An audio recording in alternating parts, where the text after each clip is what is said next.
सच्चिदानंद रूपाय विश्वोत्पत्त्यादि Hathaway तापत्रय विनाशाय श्री कृष्णाय वयं नमः।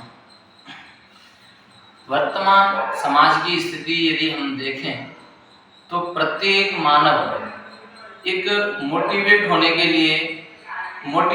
लिए मोटिवेशनल स्पीकर बुलाते हैं, उनके बातों को सुनते हैं या मोटिवेट लेक्चरों को सुनते हैं, मोटिवेशनल जो लेक्चर है उनको सुनते हैं।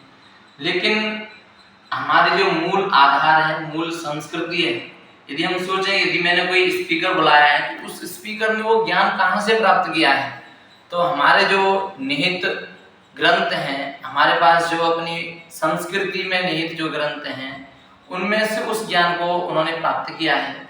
जैसे श्री कृष्ण भगवान अर्जुन को उपदेश देते हुए कहते हैं कि कर्मण्येवाधिकारस्ते मा फलेषु कदाचन माँ कर्म फल हेतुर्भुर्मा ते संगोस्तु कर्मणि। कि अर्जुन कि तुम कर्म में ही तुम प्रवृत्त रहो, तुम्हारा कर्म में ही अधिकार है, फल की इच्छा मत करो, फल के लिए तुम बिल्कुल भी चिंतित मत होइए।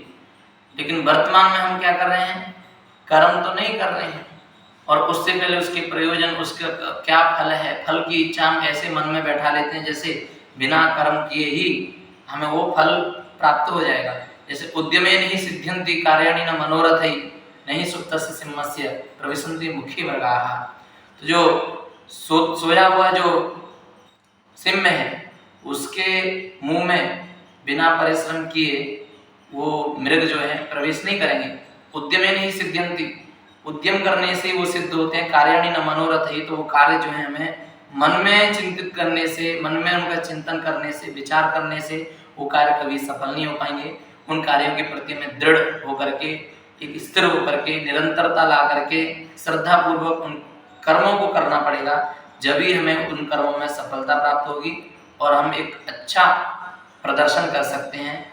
तो अंत में यही कहना चाहूँगा कि हमें अपने कर्म के प्रति दृढ़ता पूर्वक, स्थिरता पूर्वक, निरंतरता पूर्वक हमें कार्य करना चाहिए। जब ही वो कर्म एक सफलता में परिणत होगा। धन्यवाद।